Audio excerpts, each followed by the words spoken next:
We just had a positive meeting with President Trump. We as Muslims stand with President Trump because he promises peace. He promises peace, not war. We are supporting Donald Trump because he promised to end war in the Middle East and Ukraine. The bloodshed has to stop all over the world, and I think this man can make that happen. I personally believe that God saved his life twice for a reason. In your endorsement speech for Donald Trump, you said that Trump, quote, promises peace, specifically in the Middle East and Gaza. This is a man who, when he was president, gave Israel whatever it wanted. He moved the embassy to Jerusalem. He legalized the illegal annexation of the Golan Heights. Since the genocide began in Gaza, he said he would let Israel, quote, finish the job. He's told Netanyahu, quote, do what you have to do. His son-in-law, Jared Kushner, has said that Israel should expel Palestinians into the desert. So I do believe it is madness to say that Donald Trump promises peace when he doesn't promise peace. It was a reference to your specific claim. But you can tell us why you think. That's why I've invited you on the show. You tell us why you think Donald Trump is promising peace in the Middle East when he's saying otherwise. Mehdi, let me start by saying that what you saw on stage wasn't the beginning. The moment was the result of meetings and serious discussions we had earlier that day, where we came to an agreement on key points. Briefly tell us what were the 5 points. Number one, to end the war in the Middle East, especially in Gaza, and also to end the war in the Ukraine. That's number one. And we think this is crucial. This is very important. And because we as Muslims, I went as an imam and we approached him as an imam. And we think that, you know, the religion of Islam is all about peace. And this is what I said in the video. So we got number one. I'm just going to hurry you along because we won't have time to do an interview. Just tell us what 2, 3, 4, 5 are. Okay. Number two is that he promised, or actually we demanded that, you know, that he will protect, you know, the family values, especially when it comes to curriculums and school, which he made that clearly in his speeches and also in his meeting, you know, the meetings that he has privately or publicly. And also number three, that he will include Muslims, he will be inclusive and he will include Muslims in his cabinet, he will include Muslims in his administration. That's number three. Number four is that he will fight Islamophobia. And number five, we mentioned things that we agree with the rest of the American people, you know, to have a strong economy and to have also strong borders. So you made the points. So everyone's heard those are the points. They're very admirable points to put forward. But let's just deal with the substance of the biggest one, the war. How can you say he's a peace candidate or believe he wants peace when he has not called for a ceasefire? He has not called for restrictions on arms sales. He said the exact opposite. He says Netanyahu should be killing more people with less restrictions. Let's have a listen to what Trump says publicly, not what he promises you privately. Have a listen to what Donald Trump said the other day. Can we play the clip? He's doing a good job. Biden is trying to hold him back. He probably should be doing the opposite, actually. I'm glad that Bibi decided to do what he had to do. So Trump is saying that after 42,000 deaths in Gaza, 16,000 kids killed, Biden has held Netanyahu back, and he shouldn't have held him back, that he's encouraging Netanyahu not to listen to any restraining words from Biden, and that he's praising Netanyahu for what he did. And this is the man you're endorsing as the peace candidate? I don't get it. This is what Rudy Giuliani, Trump's very good friend and lawyer, said the day after. This is the day after you endorsed him. You endorsed him on Saturday. Let's listen to what Giuliani said on Sunday. Can we play the clip? Hamas is not there for us. Iran is not there for us. They want to kill us. And the Palestinians are taught to kill us at 2 years old. They won't let a Palestinian in Jordan. They won't let a Palestinian in Egypt. And Harris wants to bring them to you. So the day after you endorse him, at his own rally, one of his closest allies is making racist remarks about Palestinians, saying we shouldn't let them in. They're all terrorists. They're taught to hate it too. Do you not feel a little bit conned? Please, can you at least give me a chance to respond to your questions? Okay, what I'm saying is this. Is Trump responsible for each and every statement that is made by anyone that endorsed him? So is he now responsible for everything that I say? If I say something now controversial, for example, is responsible for what's said at a rally of his. Yes, he is. I'm not questioning your good faith or good intentions in going to him to try and get something good for the community. I'm questioning why you believe him when he says this stuff to you in private, given it's not speculation, Imam. He says Joe Biden's a Palestinian. Chuck Schumer is a Palestinian. His lawyer says Palestinians are terrorists. Trump says Netanyahu's doing a great job. So with respect, he is openly supporting the genocide in Gaza, while you're saying he's the peace candidate. The other option that we have, now we're talking about words versus actions. Whatever you mentioned is valid, and I don't agree with the statements that you just mentioned. But and the other side, listen, the other side, there's actions. You're talking about the other side that I think that you're insinuating that we should be in the other camp. In the other camp, I'm not saying that at all.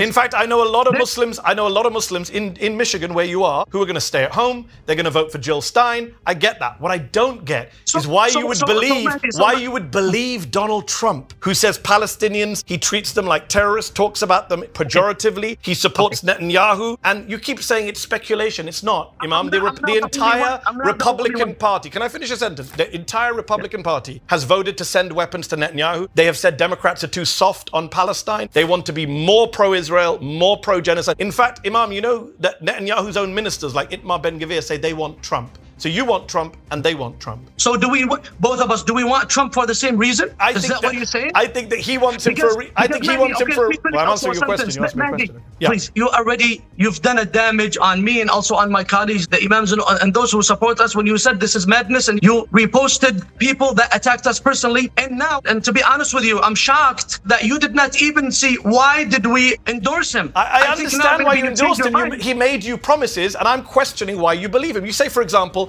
you say, hold on. I've got to be able to ask a question. With respect, Imam, you said the 5 points. I let you read out the 5 points. One of the points was Islamophobia. I think you said one of the points was to fight Islamophobia. Yes. Donald Trump is the most Islamophobic politician I've ever come across in my life. He literally said, Islam hates us. He incited hatred against Ilhan Omar and Rashida Tlaib, the only two Muslim women in Congress. They have to have 24/7 bodyguards because of what Donald Trump said about them. In what world do you believe he is anti-Islamophobia? He is the greatest purveyor of Islamophobia.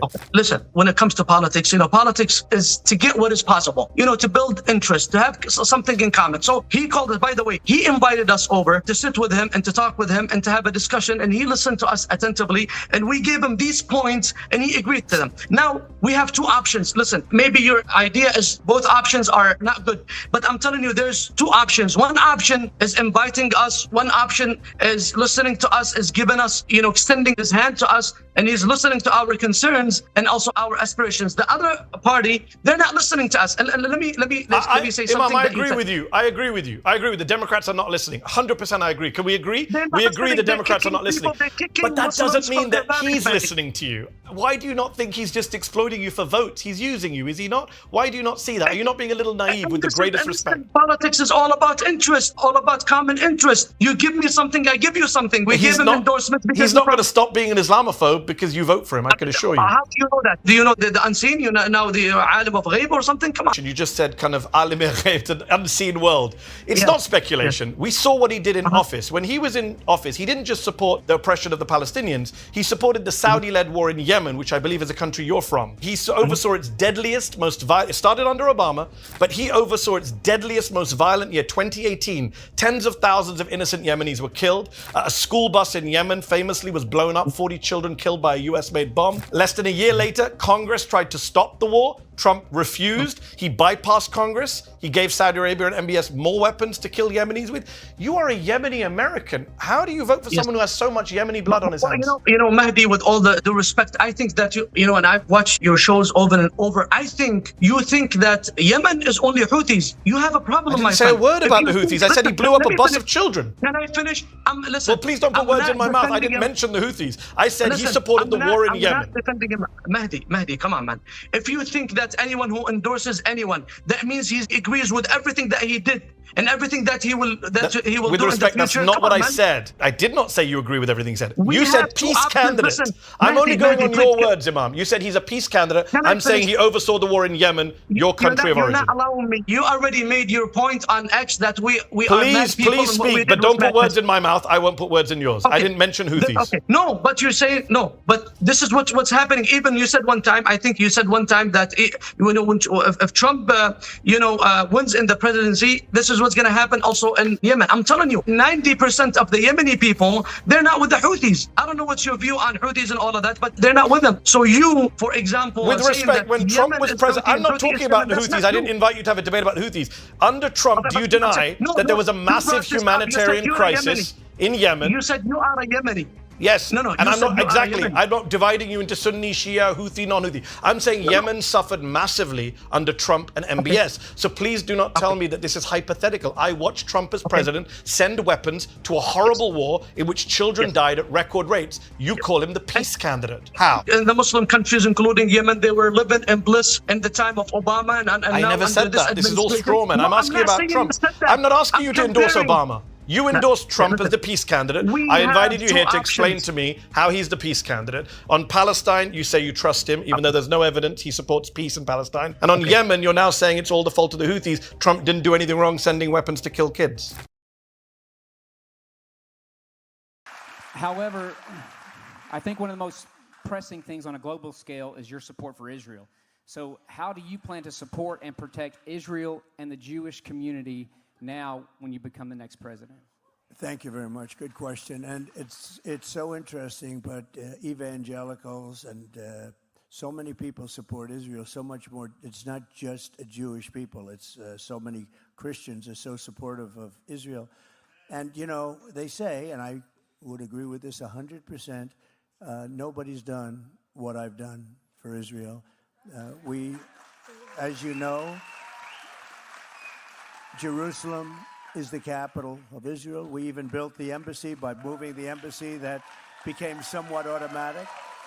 Golan Heights gave them jurisdiction, and we gave Golan Heights, which was a big thing. We did the Abraham Accords, which was a very, very big thing. They were trying to get it for 72 years or something, and I got it for them. We've done a lot. And the single biggest thing I did was, you want to know, is get out of the Iran nuclear deal. The Iran nuclear deal was a disaster. And take care of Israel. We work with Israel. They say that in Israel, I could maybe run, if things didn't work out here, you could run for Prime Minister of Israel, and I'd get 97% of the vote. So we're going to do a lot for Israel, and we're behind them, and we're going to take care of Israel, and they know that. Bibi called me yesterday, called me the day before. We have a very good relationship, and I have to say they've done. Fortunately, they didn't listen to Biden, because if they listened to Biden, they'd right now be waiting for a bomb to drop on them. And they did their own work. They did not listen. They couldn't listen because what he was asking. In fact, just the other day, they said to him, are you okay with what they're doing? Well, I don't want them to attack the nuclear, and I don't want them to attack the oil. I said, really? That's sort of the opposite.